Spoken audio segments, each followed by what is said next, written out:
Мен Жамбыл облысы Сарысу ауданы өндіріс ауылы Жарылқасын Отарбаев атындағы орта мектебінің алғашқы әскери технологиялық дайындық пәнінің мұғалімі Халықов Ахметжан.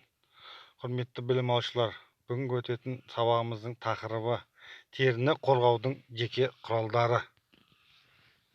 Сабақтың мақсаты теріні қорғауға арналған қолда бар құралдар ретінде қарапайым су өтпейтін плаштар мен жабулар, сондай-ақ қалың әрі мықты материалдан жасалған пальтолар, мақталы күртешелер және тағы басқалар.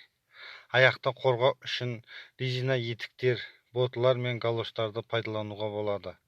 Егер олар жоқ болса, аяқ киімді қалың қағазбен орап, сыртынан матамен қаптап тастау керек.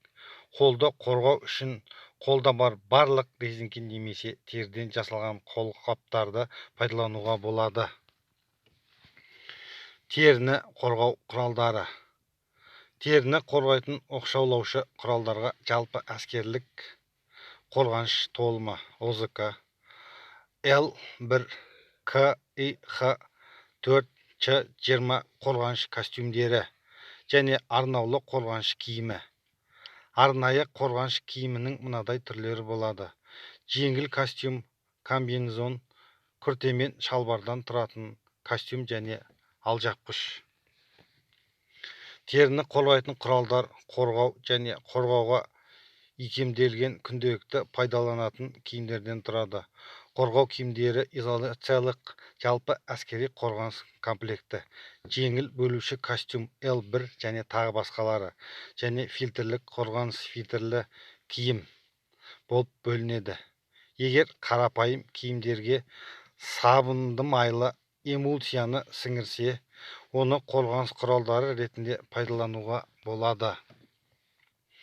Яғни бұл үш топқа бөлуге болады екен.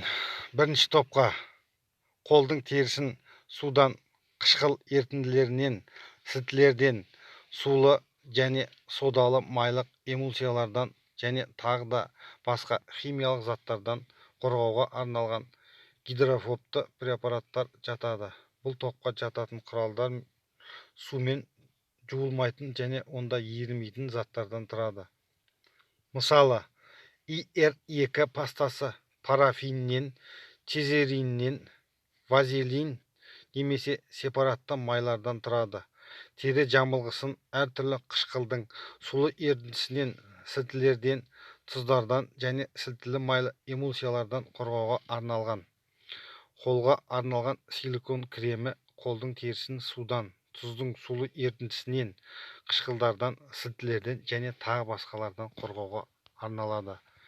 Екінші топқа органикалық сусыз ерітінділермен, мұнай өнімдерімен, майлармен, лактармен, қара маймен жұмыс жасағанда қол терісін қорғауға арналған гидрофильді препараттар кіреді. ИР1 пастасының құрамында арнайы сұйық сабын, техникалық глицерин, ақ балшық, су бар. Органикалық ерітінділермен, минералды майлармен, лактар және сырлармен жұмыс жасағанда қолдың терісін қорғауға арналады. Хиот 6 пастасының құрамында тағамдық желатин немесе фотожелатин, бидай немесе картоп крахмалы, медициналық глицерин, буров сұйықтығы және су бар. Тас көмір және минералды майлармен, мұнай өнімдерімен әрі және лактармен жұмыс жасағанда алдын ала қолдануға арналған. ПМС-30 силиконды қорғаныс кремі бір текті ақ масса майының консистенциясы эмульсиялық балауыздан, кастор майынан және басқа да пайдалы заттардың сұйықтықтарынан тұрады. Қол терісін мұнай өнімдерінен қорғауға арналған. Пленка түзуші крем құрамында эмульсиялық балауыз, поливинилді, спирт, карбоксилметил, целлюлозаның натрий тұзы, желатин, глицерин, талк, титанның 2 тотығы, консервант, су бар. Қолдың терісін мұнай өнімдерінен, органикалық еріткіштерден, лактардан, қарашайдан, желінен қорғауға арналған. Үшінші топқа тазартқыштар кіреді. Олардың құрамында сабын, сілтілер, тұздар және үстіртін белсенді заттар бар. Бұлардың барлығы қолдағы майды тазартуға арналған. Автол майы. Автолды пайдалана отырып жасалған крем тектес май. Қолды мұнай және тағы басқа кірден тазартуға арналған. Ралли пастасы майлағыштармен, татпен, майлы сырлармен, графитті майлы және басқа да заттармен кірілген қолды тазартуға арналған. Құрметті білім алушылар, бүгінгі жаңа тақырып бойынша үйге берілетін сұрақтар және тапсырмалар, яғни өзін-өзі тексеру сұрақтары. Бірінші, теріні қорғауға арналған қолда бар құралдар. Екінші, аяқты қорғау үшін құралдар.